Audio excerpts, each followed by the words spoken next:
Hi everyone, myself Harshit Kalra. I am pursuing BTech in Electrical Engineering at IIT Robotics, and this is my first project on light sensing technology. In this project, I'll be explaining you about what is light sensing, photoresistors, the principle of photoresistors, and wide range of application of these photoresistors or light sensors in this modern era. Now I'll begin this with a very basic question. What is light sensing?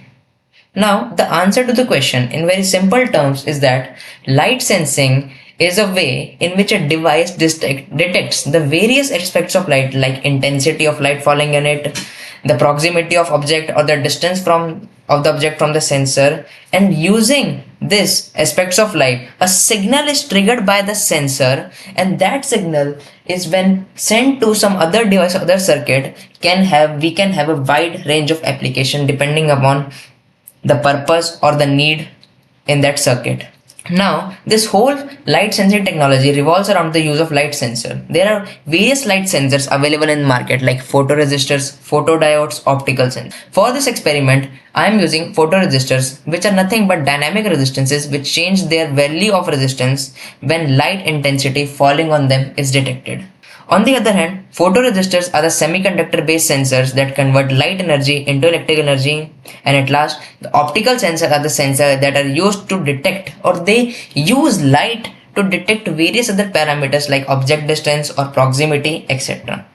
On the bottom left corner of the slide, a photoresistor is shown, and on the bottom right corner of the slide, a photodiode is shown. Now, we'll begin with the working of a photoresistor or light dependent resistor. These light dependent resistors work on a principle that it has a dynamic resistance which changes its value when the amount of light or the intensity of light falling on it changes.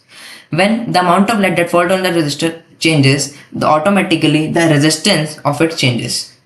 We can say the working principle of this is based on photoconductivity. These photoresistors are made up of certain material like a cadmium sulfide or lead sulfide, which are basically a conducting material. When a light falls on its surface, the conductivity of this material reduces. This takes place in response to the fact that when photons strike this material of the photoresistor or LDR, transmission of energy takes place from photon to electrons. And due to this transmission of energy, if the electron have sufficient amount of energy to transmit from valence band to conduction band, then a potential difference is developed across the photoresistor and it behaves as a conducting material which has a lower resistance as compared to situation when there is no light falling onto it. The relation between the light intensity and the resistance of the photoresistor is inverse. The resistance of the photoresistor decreases on increasing the light intensity. This means if we have a photoresistor placed in a dark environment, then it will be having a very high resistance. And if the photoresistor is placed in an environment where there is light everywhere or there is a very high intensity of light falling on it, then the resistance of the photoresistor will reduce dynamically and will conduct electricity through it. Now I'll begin with the application of photosensing technology. This photosensing technology has a wide range of application in this modern era, but here I am only with two. First of all, these are used to control streetlights or automate streetlights. In the traditional period, HID lights were used in streetlights, but nowadays these are being replaced with LEDs and being automated with the help of photosensing technologies utilizing LDRs.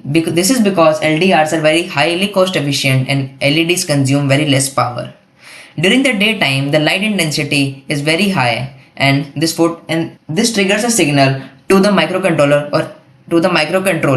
to turn the LED off. And as it approaches the night, the amount of light intensity falling on the photoresistor decreases, which in response to which the resistance of the photoresistor increases, and the lights are automatically turned on at night, and during the daytime they are turned off automatically. Solar panels instead of LDRs can be used for the same purpose. Security systems such as lockers, cash boxes in banks, shopping malls, jewel shops also utilizes the photosensing technologies. This consists of a binary counter which works when a signal is triggered by an LDR. When a light falls on the LDR, the resistance of sensor decreases, which activates an alarm to give an alert to the user or to the security department. This is how a light sensing technology is utilized in security systems. This is the circuit diagram of my project model. It consists of Arduino Uno R3, a multimeter, LDR, 10,000 ohm resistor, potentiometer, LEDs, breadboard, and an LCD display for an interactive user interface, and a bunch of jumper wires. Now, there are two important terms associated with my project. One is a threshold value and other one is the voltage dividing circuit. A threshold values are used in sensors to configure how the sensor hardware filters the data sent to applications. This means that a sensor responses or triggers a signal only when a particular criteria is met. Also, the other term is voltage dividing circuit. Now we know that Arduino can only record the potential difference across the resistor, not the value of resistances produced by it as in case of LDR. So in order to serve this purpose, I am creating a voltage dividing circuit with a photoresistor and a 10,000 ohm resistor in series, and I'll be measuring the potential difference across a 10,000 ohm resistor using Arduino, and mathematically in the code I'll be computing the resistance of the LDR and the corresponding intensity. Now at last, I come to the demonstration of my project model. I am using Tinkercad online software to demonstrate my light sensor project. Now, I'll start with the simulation process. You can see when the intensity of the light entering the photoresistor is set to 0, the intensity is 0 and the white light is turned on. On the serial monitor, you can see the value of the sensor resistance is 877.05 ohm and the sensor voltage is 4.74 ohm, which is approximately equal to 5 volts. Now I'll start increasing the intensity of light using the scroll bar.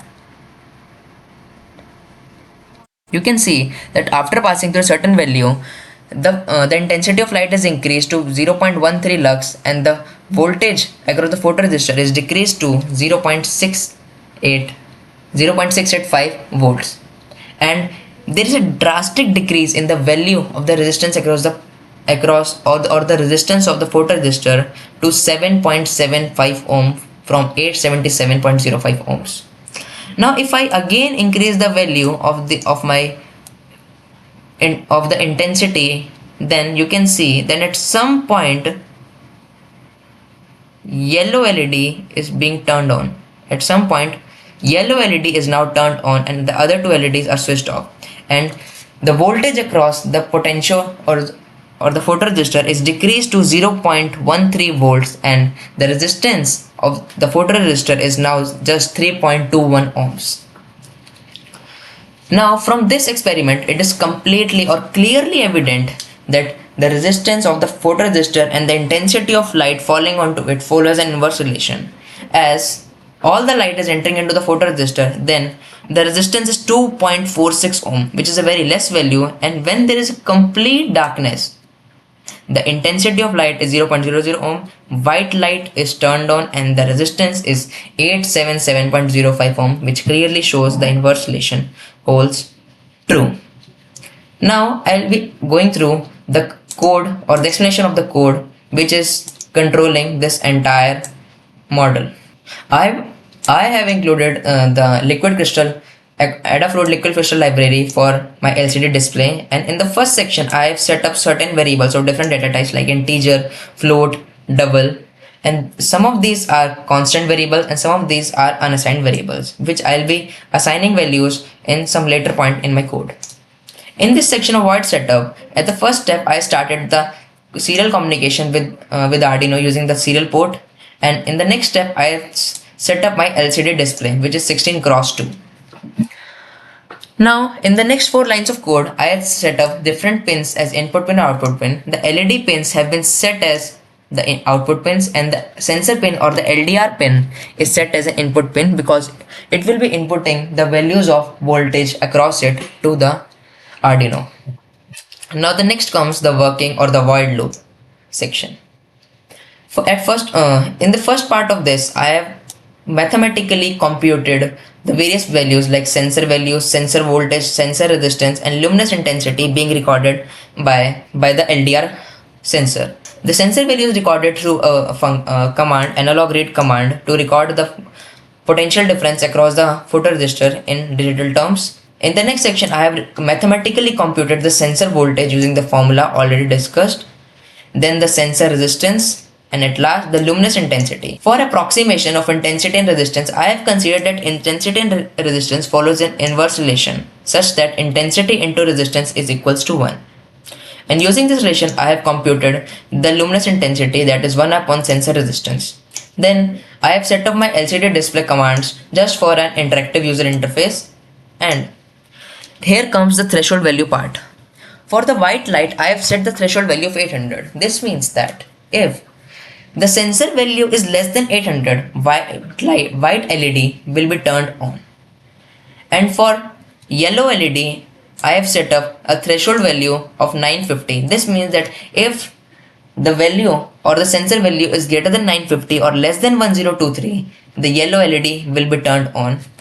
And for the remaining blue LED, the threshold value is also 950 but with a reverse sign. That is, if sensor value is between 800 and 950, blue LED will be turned on. This is a brief explanation of the code and the demonstration of my project model. And here I come to end of this project. Thank you.